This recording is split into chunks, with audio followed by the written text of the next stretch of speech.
All right, that is 4 ounces of our Velveeta cheese. Now we're gonna do 8 ounces of our smoked Gouda, 1 pound of our Colby Jack cheese.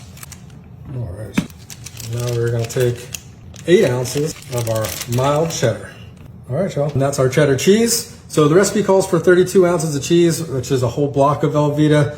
I just have a hard time cooking with a whole block of Velveeta, so we are going to just put in a little 4-ounce block, and then we had our Colby Jack, our smoked Gouda, and our cheddar to make up the other 32 ounces. So what we're gonna do now is we're gonna take, I've got some seasoned chicken, and we're gonna scrape our chopped chicken in here. All right. And then I've got 1 whole sausage, put that in there. So the sausage and chicken have been added. I'm gonna take a little bit more of our seasoning. I'm using a spicy Dano's. I noticed that we just did the chicken, but I wanna get a little bit more on that sausage too. It's got a nice little kick. It's gonna give this dish a little bit more soul to it. And now that we've got that added, we're gonna add our rotel, just using the mild diced tomatoes with chili. All right, let's go ahead and get this situated here on top of our cheese. This smells so good. This is definitely throwing off some wonderful aromas already.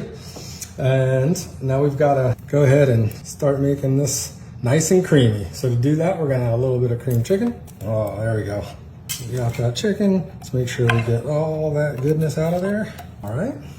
And now we're gonna come in with some cream of mushroom as well. And you'll notice we are using the healthy request, so a little bit lower in sodium and a little bit lower in fat. I like to feel healthy when I'm making these typically not so healthy meals. All right, here we go.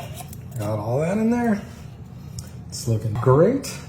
And now we are going to use 1 pound of our Barilla thick spaghetti. All right, got 1 pound of our spaghetti here. And I think the best thing to do here is we're just gonna go ahead and break this up a little bit. I can't do it all at once. Let's go. We're just gonna break this spaghetti right up here along the top. That is looking wonderful.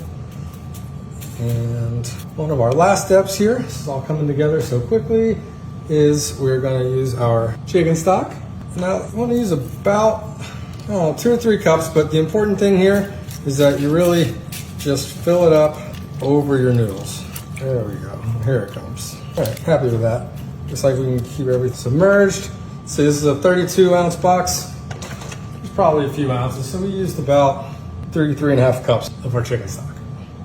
And then for our last ingredient, that's right, a little bit more cheese. So we're gonna take our Fiesta blend here, just because it's a very nice melting cheese. And we are going to just use up our bag.